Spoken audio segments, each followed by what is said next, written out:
tiga sifat kau. Yang pertama adalah zuhud terhadap dunia. Yang kedua adalah wara'. Yang ketiga adalah khauf. Tapi wa utamakan karaju awak. Nah, keinginan hawa nafsu berarti kita batuhan kepada hawa nafsu. Nah, awak utamakan dunia awak tadi berarti kita batuhan kepada dunia awak, profesi awak. Makanya akibatnya apa? Akibatnya ada tiga. Ada tiga pak akibatnya. Yang pertama, Allah sesatkan kita. Jadi kalau kita disanjung dipuji, boleh kita baca Alhamdulillah.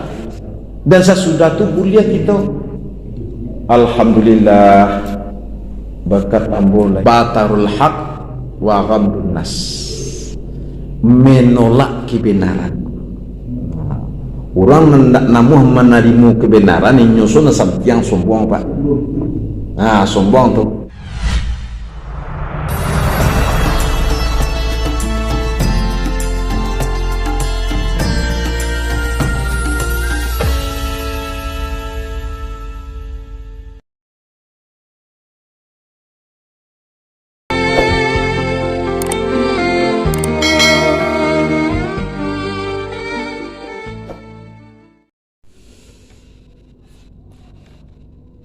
Assalamualaikum warahmatullahi wabarakatuh.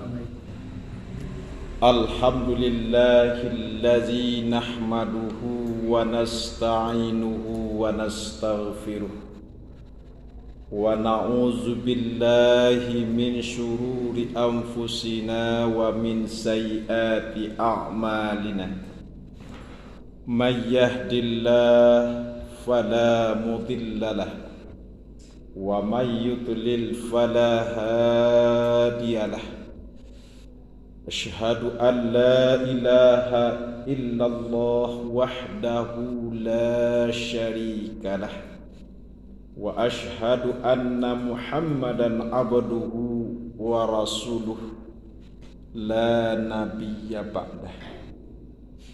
Allahumma salli wa sallim ala nabiyyina al-Mustafa Muhammad wa ala alihi wa ashabihi wa man tabi'ahum bi ihsanin ila yaumiddin, amma ba'du. Yang dihormati bapak-bapak dan ibu-ibu undangan Allah yang berhadir, kembali kita bersyukur kepada Allah. Semoga berkat nikmat dan rahmatnya kita mampu memanfaatkannya sesuai dengan ridha Allah subhanahu wa ta'ala. Segala gerak-gerik yang ada di atas dunia ini tidak lain dan tidak bukan ditentukan oleh Allah. Allah gerakkan hati kita, Allah gerakkan fikiran kita, Allah gerakkan seluruh panca indera kita untuk beribadah kepada Allah dalam rangka bersyukur atas segala nikmat Allah subhanahu wa ta'ala. Pada kesempatan pengajian kita ini, mari kita ambil sebuah judul pembicaraan kita, yaitu 3 sifat yang menjadi dasar untuk bertindak dan berbuat. Kaum muslimin sidang jamaah rahimakumullah. Dalam sebuah hadis Rasulullah sallallahu alaihi wasallam dinyatakan oleh Allah subhanahu wa ta'ala ada 3 sifat yang harus kita miliki. Yang 3 sifat ini pernah dinyatakan oleh Allah kepada Nabi Musa, di mana supaya Allah menyampaikan kepada Nabi Musa berhati-hati dalam bersikap dan berbuat. Apa yang 3 sifat ini? Yaitu yang pertama adalah zuhud.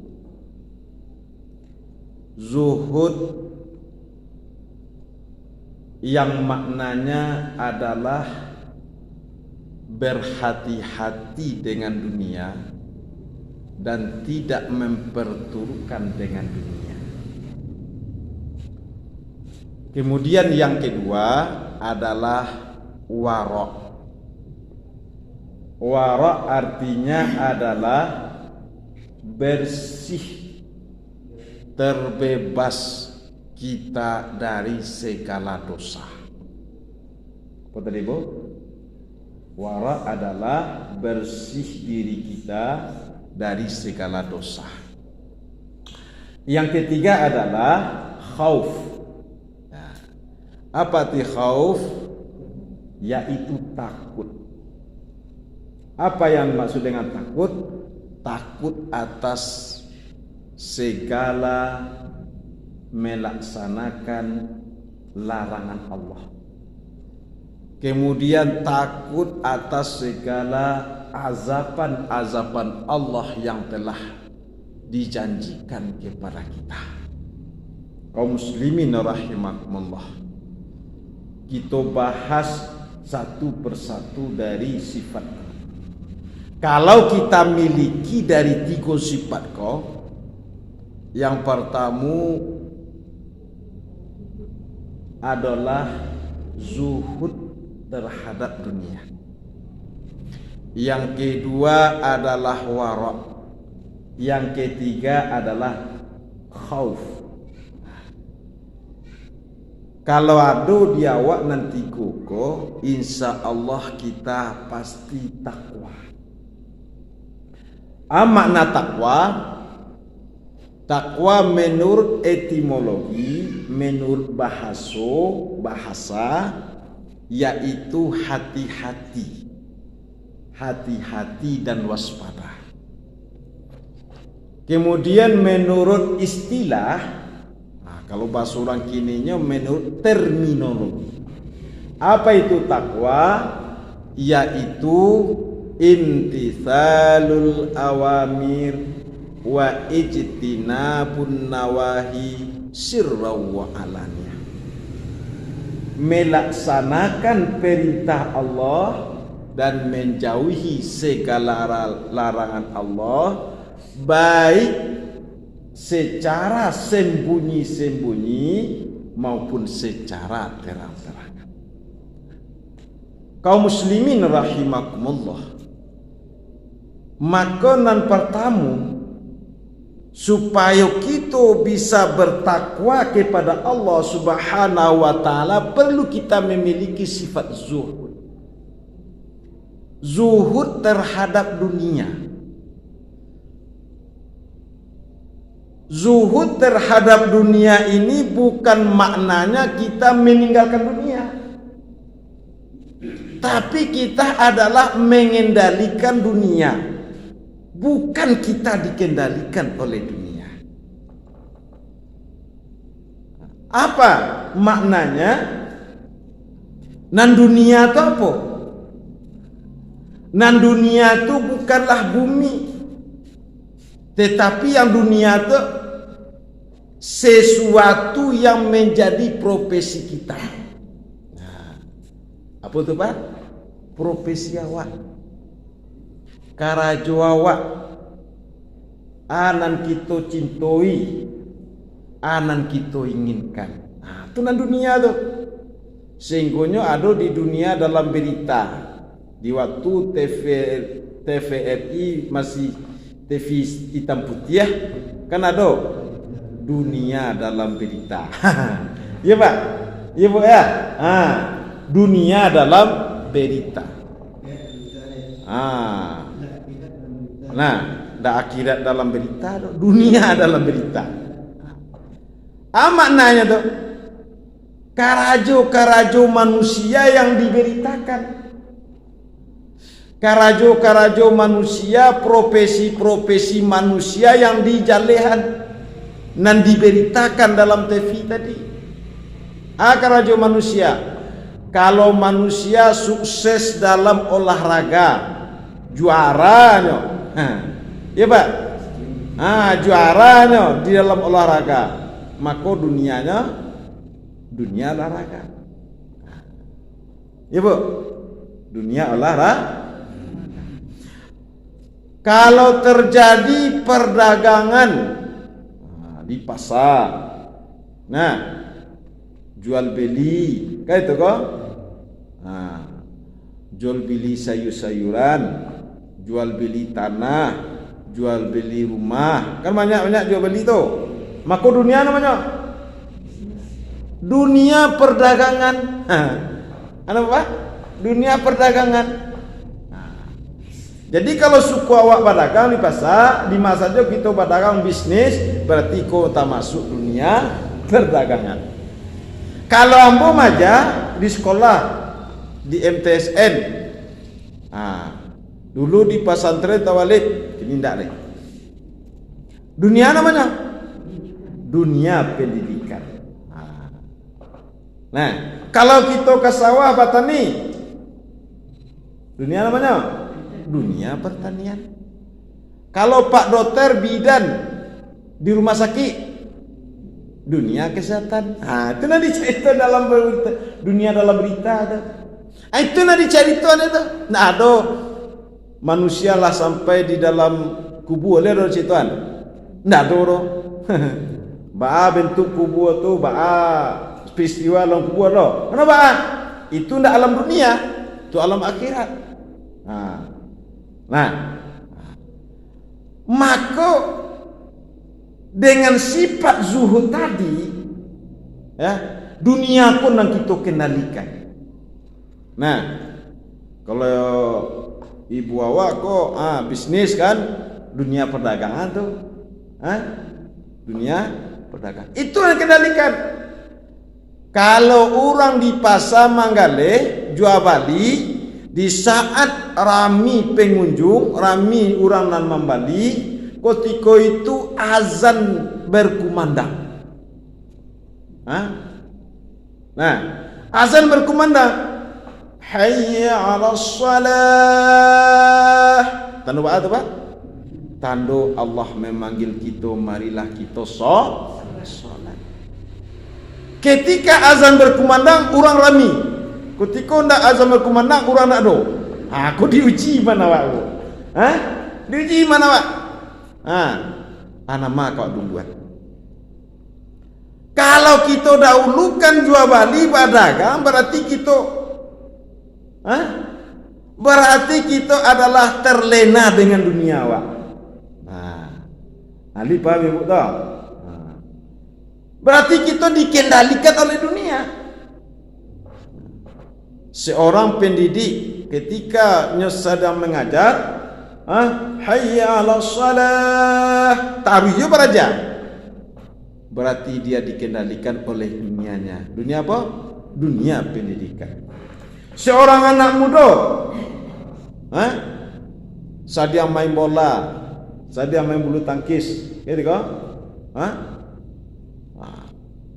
Ketika azan berkumandang, ini taruh bulu tangkis, terutama sholat asar najuk tinggal kok. Maka pemuda tadi, anak muda tadi, terlena dengan dunia dan mempertukan dunia. Artinya adalah dunia nak bisa kita tinggalkan, tapi dunia kok dikendalikan. Kalau kini kok banyak orang yang dikendalikan di dunia. Anak uyasan dunia tu, ya'lamu annamal hayatud dunya la'ibun. Apa? La'ibun, walahwun, wazinatun, mata'ul gurur. Ampe macam hiasan dunia dalam surah Al-Hadid ayat 20. Ampe macam hiasan dunia, la'ibun, walahwun, mata'ul gurur, wazinatun, permainan, senda gurau, zina, perhiasan, dan kesenangan yang sementara. Kesenangan sementara. Orang di pasar mencari pitih untuk membeli bareh. Bareh dicari, bareh dibeli untuk untuk makan. Dimakan, diproses, dimasak menjadi nasi. Nasi itu dimakan asa nikmatnya bara lamun nikmatnya cuma sampai di kerongkongan. Itu maknanya mataul ghurur, kesenangan yang menipu atau kesenangan sementara. Dibeli baju, bara lamunnya hanya sampai buat. Lihat dong, enggak. Kadang-kadang baju ko dikatakan baru bilo. Apa bilo lah ada baju baru cik lain.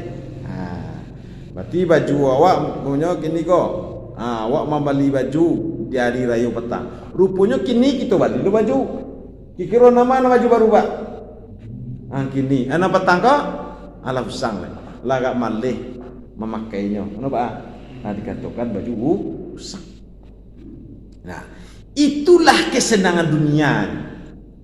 Mata ghurur. Wazinatun, azinah, perhiasan. Perhiasan kau apa?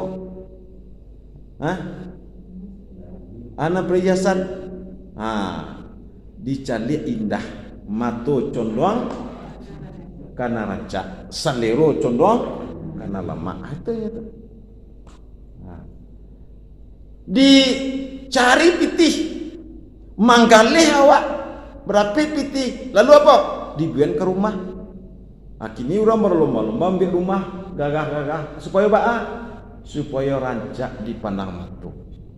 Dan lagi bayunya dibuat rumah rancak-rancak seperti gedung, seperti istana. Tiap sebentar orang memuji. Bekolah dipuji orang, senang hati awak, bangga awak. Itu perhiasan. Nah, perhiasan. Nah, ibu-ibu apa rahimakumullah. Nah, ibu-ibu apa rahimakumullah. Nah, maka perlu kita memiliki sifat zuhud. Nah, bara tanda sifat zuhud 3. Ikut dimiliki, harus dimiliki baik anak kecil yang sudah balik, orang dewasa maupun orang tua. Kenapa? Manusia tadi bergelimang dengan dunia. Kesukaannya, kecintanya, apa presinya. Apa tamu? Tanda orang zuhud, ayyakunallah wa rasulahu ahabba ilaihi min siwahuma. Allah dan Rasulnya lebih dia sukai, lebih dia cintai, lebih dia utamakan, lebih dia taati dibandingkan daripada orang lain. Maknanya lebih mencintai Allah, lebih mengutamakan Allah adalah lebih mementingkan nampar tamu ibadah pada Allah. Maka lebih penting awak ibadah. Karena kita hidup di dunia bukan untuk dunia. Kita menggalih di pasar. Tujuan hidup awak bukan untuk menggalih, Pak. Ya. Tujuan hidup awak bukan untuk menggalih. Dilahirkan di Allah bukan untuk mengalih. Ambo maja di sekolah. Tujuan lahir awak bukan untuk maja. Nah, apakah sawah Pak Batani? Tujuan hidup bukan untuk Batani. Tapi apa tujuan hidup Pak? Wa ma khalaqtul jinna wal insa illa liya'budun. Itu tujuan awak. Tidaklah aku jadikan jin dan manusia, kata Allah, kecuali hanya untuk menghambakan diri kepadaku, menyembah kepadaku. Maksud menghambakan diri kah? Kalau awak merasa hamba, dulu namanya adalah abdun. Abdun ku artinya budak. Kalau budak sama zaman jahiliyah adalah manusia nan di Bali. Nah di Bali dia itu doh, tapi diperjualbelikan. Nah, contohnya siapa? Bilal bin Rabah pernah di Bali dek Umayyah. Nah, ketika dia Bilal ya masih zaman jahiliyah, semasuk sabalun masuk Islam, dia menjadi budak Umayyah. Lalu setelah Rasulullah berdakwah kepada Bilal, lalu Bilal masuk Islam, lah sampai dakwah Nabi kepada Bilal, lalu Bilal tadi masuk Islam. Lalu apakah kenikmatan yang didapat dari Bilal? Enggak, penyiksaan. Penyiksaan. Lalu orang enggak komen, di padian saja. Mengko itu Bilal kok lah menjadi budak Umayyah. Jadi kalau nak budak sama dulu tu ibu samu je barang. Nah, barang ambo punya HP umpamanya. Kalau lah mau punya HP, mau ambo pacahan, mau ambo agihan, serah ambo. Itu budak. Nah, itu budak tu. Lalu sekarang atau kini kok kita budak Allah? Hamba Allah. Itu kah hamba Allah. Lalu kalau ibri awak tentu terserah Allah. Tak bisa awak makan nak awak lah. Nah, mau tanya kami kini kok. Orang mau main gini. Lihat doa main makan nak lah 80 tahun. 7 orang, 75, 76. Lai makan nak awak umur awak kini 76. Nggak dulu Pak. Kemudian visi awak dulu, kalau laki-laki ganteng, ibu-ibu cantik, beautiful kata orang ini. Nah, ali bakanda awak wajah awak lah modeko kini. Kalau awak bandingkan wajah awak kini yana dulu jauh bedanya ya. Lah banyak dan kurang. Iya Pak. Iya Pak. Kata Allah dalam surah Yasin. Wa man nu'ammiruhu nunakishu fil khalqi. Siana dipanjang umurnya, dikurangi nikmatnya. Nikmat pemikiran, nikmat bantu ya. Nikmat bantu baik bantu dari dalam, bantu dari luar. Kemampuan, kekuatan kurang sebenarnya. Nah, mana lebih kue awak kini yo umur 30 tahun dulu. Itu tandanya Allah berkuasa kepada awak. Iya Pak. Dulu apa umur 40 mungkin tak lupa parangan mangki senjata. Akhirnya angki lah senjata. Iya, anak. Apa kami jual kan? Angki lah senjata kini. Nak senjata tu narabah awak narabah. Iya nak. Itu tandanya Allah mengurangi nikmat kepada. Iku yang perlu kita sadari. Iku yang perlu kita yakini bahasanya semuanya diatur oleh Allah. Yakinkan. Kenapa? Kita adalah hamba Allah. Kalau hamba Allah kok mau diatur, mau dikendalikan, dan mau mengabdi. Itu makanya kita hamba Allah. Maka kalau kita nak mau mengabdi kepada Allah, nak mau dikendalikan oleh Allah, bakat awak saja, berarti kau namanya lagi hamba tagut namanya. Apa? Hamba tagut. Apa tu tagut? Tagut itu adalah keyakinan seseorang, pengabdian seseorang yang dia lebihkan daripada pengabdian kepada Allah. Matagut tu. Kita kini menyembah kepada Allah, berarti kita hamba Allah. Kita mengabdi pada Allah, berarti kita menyembah Allah, menghambakan diri kepada Allah. Itu makanya di dalam Al-Quran Allah sampaikan ditanyuan di Allah di dalam Al-Quran. Apakah kamu tahu Apakah kamu paham? Apakah kamu melihat orang yang menjadikan hawa nafsunya sebagai Tuhan? Ya, berarti ada orang yang menjadikan hawa nafsu sebagai itu Tuhan. Maknanya keinginan hawa nafsunya kok, keinginan nafsu dan keinginan dunianya tadi, nyo lebih besarkan daripada beribadah dan menyembah kepada Allah.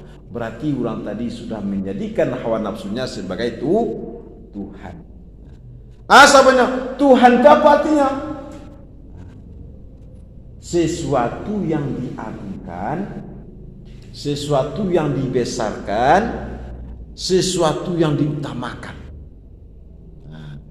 Kalau awak sebagai orang Islam, sebagai orang mukmin lebih mengutamakan aturan Allah, lebih mengutamakan perintah Allah, berarti awak bertuhan kepada Allah. Nah, utamuan perintah Allah berarti awak bertuhan kepada Allah. Tapi awak utamakan karajo awak. Keinginan hawa nafsu, berarti kita bertuhan kepada hawa nafsu.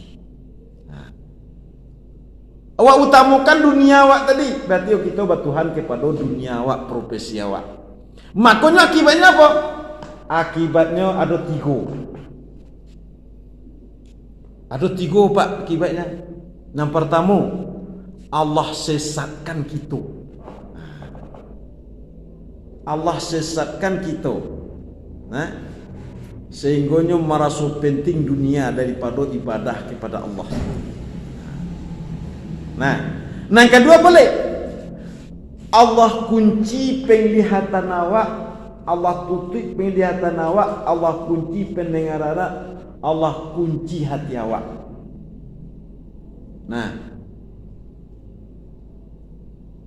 Maksud menguncinya apa? Memang mata mencari lihat, telinga mendengar, hati bersih, bisa mikir. Tapi apa maknanya Allah mengunci? Apa maknanya Allah menutup? Mendengar tapi tak mendengar, melihat tapi tak melihat, memikian tapi tak pikiran. Ketika suara azan berkumandang, yang lebih besar bagi kita seorang mengalih tadi, berdagang di pasar tadi, mana lebih kadang dinyo? Kalau berdagang lebih kadang dinyo, lebih nyo fokuskan perhatiannya, berarti Allah nyo fokuskan perhatiannya untuk perdagangan, berarti Allah kunci hatinya untuk beribadah kepada Allah. Kemudian ketika azan berkumandang, azan berkumandang kok, talingo lagi mendengar azan, tapi pendengarannya tak fokus kepada perintah azan tadi dah. Perintah Allah tadi. Fokusnya ke mana? Menangan orang jual beli. Menangan kicik si pembeli. Berarti kau namanya Allah mengunci, Allah menutup pendengaran mereka. Maka dalam surah Al-Baqarah apa? Khatamallahu ala qulubihim wa ala sam'ihim wa ala absarihim ghishawah wa lahum azabun. Itu makna itu Pak.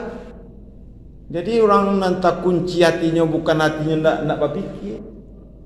Orang nanti tutup matanya bukannya buta, ndak. Orang nanti kunci telingonya mendengar bukan orangnya menurut jasmani pakak, ndak. Tapi tertutup secara rohani.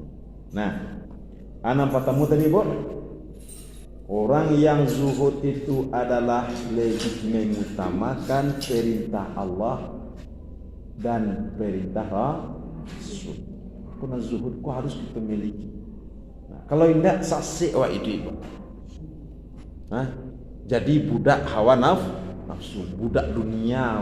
Kini kau ibu apa rahimakumullah, bara banyak budak dunia kini kau. Kini koi ibu apa rahimakumullah, sesuatu yang sangat mengejutkan kita pada hari ini, Bu. Pak, lah diresmikan terowongan antara Istiqlal dengan gereja katedral. Babi terowongan gunung deh. Gunung Pak terowongan tu. Aku tando hati nan tak tutui tadi, Pak. Tando hati nan tak tutui itu apa kamu? Diresmikan. Aku, Pak. Lah babi terowongan Bu. Samolo di Palestina, di bawah Masjidil Aqsa itu lah ada terowongan di orang Yahudi. Pada satu saat nanti tujuan orang Yahudi itu menghancurkan Masjidil Aqsa dari bawah. Masuk subuh hancur Masjidil Aqsa, tapi Allah masih memelihara. Tapi itu belum sesuatu, Pak, sangat kita khawatirkan. Kenapa dia berbuat seperti itu? Karena dia mempertahankan dunianya. Dunia apa? Dunia jabatan. Terkenal. Aku ibu. Nang kedua tanda orang zuhud apa? Nang kedua leh. Orang yang zuhud ke antara pujian dan sanjungan sama saja. Kalau dipuji ndak tersanjung. Kalau dipuji awak nak merasa tersanjung. Itu orang zuhud. Bahkan dia mengucapkan kalau orang dia memuji awak, ada ucapkan. Ucapkan, Bu? Nampak tamu boleh ucapkan alhamdulillah dulu. Yang kedua ada ucapkan innalillah. Boleh kita ucapkan tu. Maka diucapkan alhamdulillah. Alhamdulillah tu apa artinya, Bu? Segala puji bagi Allah, Tuhan yang mengatur, tidak semesta alam dulu, yang mengatur seluruh alam. Allah mengatur seluruh alam. Orang memuji awak tadi, siapa mengatur? Siapa menggerakkan hatinya? Allah. Dipujinya awak, digerakkan di Allah hatinya. Dipujinya awak, dapat sanjungan awak kan? Lalu kita balik kepada Allah, alhamdulillah. Lalu kita puji Allah. Berarti kita membesarkan Allah, bukan membesarkan diri awak. Bukan membesarkan. Aku indah awak dipuji dia orang. Di sehat badan netik kini ya. Sehat badan ibu ni yo. Lah 85 muah, lah 75 muah sehat dia baru. Lalu ajaknya hantulah yo. Nya kok menggadang badan ni le. Membanggakan dirinya le, entu le yo. Ambo setiap hari payo olahraga calawe. Payo maraton kaya ambo. Di rumah jogging ambo. Kayak tu ke? Aduh, lu alai-alai di rumah kini tu. Untuk berlari-lari, untuk angkat beratnya, aduh tu. Kan? Awak banggakan diri awak. Kayak tu ke? Itulah boleh ada. Itu ujub namanya. Apa namanya, Bu? Ujub namanya. Nah, apa namanya? Ujub, membanggakan diri sendiri.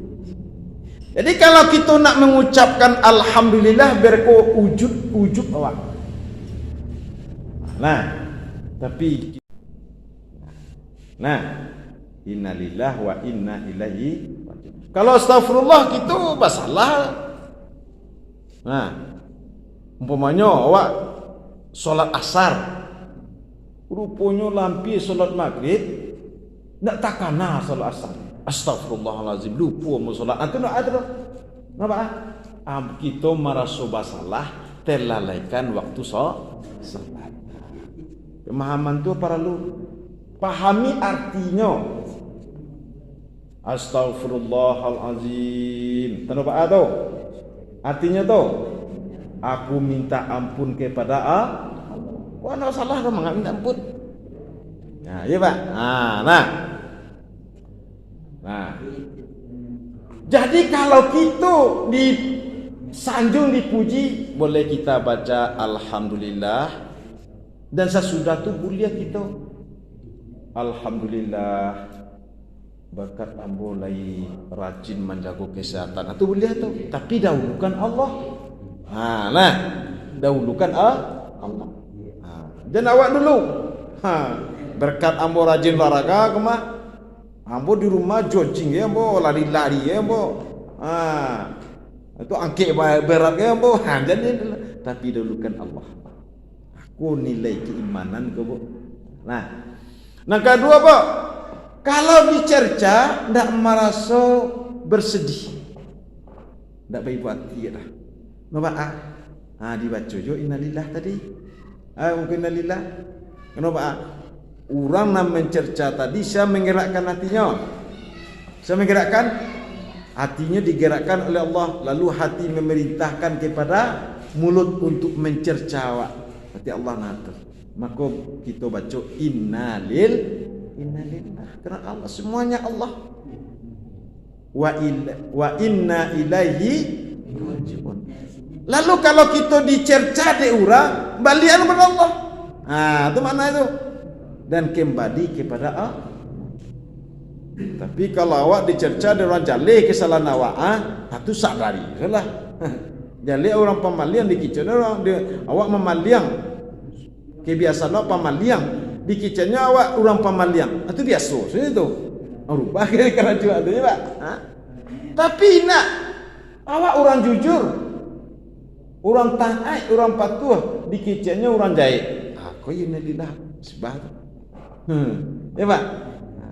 Tapi awak pencilok, dikicau dia orang awak pencilok. Itu biasa, itu sadari. Enak. Itu berarti orang tadi memberikan nasihat awak. Jangan bangil orang tu. Dia awak kan bangil orang. Bawa bangil orang tu. Tak sadar dengan kesalahan tu. Lupa diri dan lupa daratan. Itu orang sombong tu bu. Sombong kau milik milik Allah, nak milik awak tu Pak. Ada sifat Allah namanya Al-Mutakabbir. Artinya Pak, Al-Mutakabbir. Apa artinya? Merasa kadang. Merasa besar. Cirinya orang yang merasa besar kau. Dua cirinya. Batarul haq wa ghamdun nas. Menolak kebenaran. Orang hendak namuh menerima kebenaran ini nyusun yang sombong Pak. Sombong tu. Orang ko dianggap remeh saja. Akunya. Itu sombong tu Pak. Jadi orang sombong kau bukan orang nak namuh menyapu. Mana itu orang sombong tu. Menolak kebenaran. Kadang-kadang ada nak ketik menasihati orang gaib. Pak, jadi itu yuna bakar rajuan lain. Rupanya orang gaib kau menggim. Gimana tu? Menggim chip. Ya, kena ada menggim chip Pak.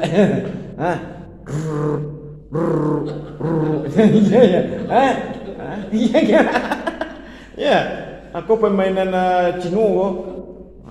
Candu dulu tu.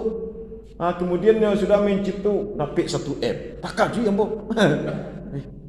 Murah sekiannya. Sesudah tu besok tasabilanya ambo petang menyumbang 1M. Pemurah ya Bapak kau yang mana? Rupanya 1M ku apa? Lalu ada nak ketik menasihati. Awak lah umur lah sekian main chip jo ancak pi solat baca Al-Quran tuan. Ya dia angkat dalih punya. Kau teknologi mah kita mengikuti bagaimana zaman. Itu nak sombong tu Pak. Menolak kebenaran. Yang kedua apa? Menghinakan orang lain. Angkat dalih dah kau. Kayak itu kau. Petang kau lagi yang baru. Nak tentu dan calahnya. Aku sombong Pak. Jadi sombong itu sifat Allah. Jadi kalau kita dicerca di orang, baca lo innalillah. Kenapa? Innalillahi wa inna ilaihi raji'un. Yang ketiga, tanda orang zuhud itu adalah lebih mementingkan perintah Allah daripada dunia. Yang kedua dari sifat nan elok tadi supaya kita bisa memperbaiki diri awak. Jangan sampai awak ya semena-mena dalam berbuat. Yang kedua apa? Miliki sifat, ya, memiliki sifat wara. Wara artinya tidak mau melakukan dosa besar dan berhati-hati dengan dosa kecil. Kau dapat barasiah mata awak, barasiah mulut awak, barasiah hati awak. No ikonan akan bisa mempertanggungjawabkan besok, dan ikonan akan menjadi saksi besok. Al-yawma nakhtimu ala afwahihim wa tukallimuna aydihim wa tashhadu arjuluhum bima kanu yaksibun. Pada hari kiamat akan dikunci mulut, maka berbicara tangan, maka berbicara kaki, menganyok sebagai saksi atas perbuatan. Bahkan di dalam ayat lain Allah sampaikan, kuli awakku sebagai saksi, Pak. Nah, kuli awak jadi saksi, kuli kau kena mecik awak. Hati-hati awak, wara awak. Nan ketiga lai miliki sifat khauf. Apa sifat khauf? Merasa takut kepada Allah. Maka kalau ada sifat wara dalam diri awak, takut berbuat salah, hati-hati awak. Kalau hati-hati di Minangkabau apa, Pak? Sabalun mengicek, gigi-gigi lidah, gulun-gulun lidah. Itu maknanya tuh. Gulun-gulun lidah, gigi-gigi lidah. Maknanya sabalun nak mengicek, hati-hati pikiran dulu. Tersinggung orang itu indah. Rusak rumah tangga orang itu indah. Sakit hati orang itu indah. Itu namanya takwa tadi, Pak. Miliki sifat takut jangan sampai berbuat salah. Yang kedua, takut jangan sampai kita meninggalkan perintah Allah. Yang ketiga, takut atas azab Allah Subhanahu wa taala, karena azab Allah Subhanahu wa taala sangat dahsyat. Aku khauf. Milikilah aku, Pak. Caranya kita miliki supaya kita acok-acok mencari atau video azab kubur, azab di akhirat nanti. Sehingga hati-hati. Aku memvideo kini, aku masuk YouTube aku. Jadi adalah hadu balik video ambo. Ada ambo buat di situ, ya, cara mudah menterjemahkan Al-Fatihah. Pak Ibu boleh baca tu. Hendak mencip bakar jual tu. Cari video tu, kok main video yo. Cari video tu. Cara mudah membaca Al-Fatihah. Keutamaan baca bismillah. Baru pertama masukkan tu azab, dahsyatnya azab di dalam kubur bagi orang yang berdosa. Gunanya tu supaya timbul keinsafan. Itu saja pengajian kita, mudah-mudahan dapat kita pahami. Assalamualaikum warahmatullahi wabarakatuh.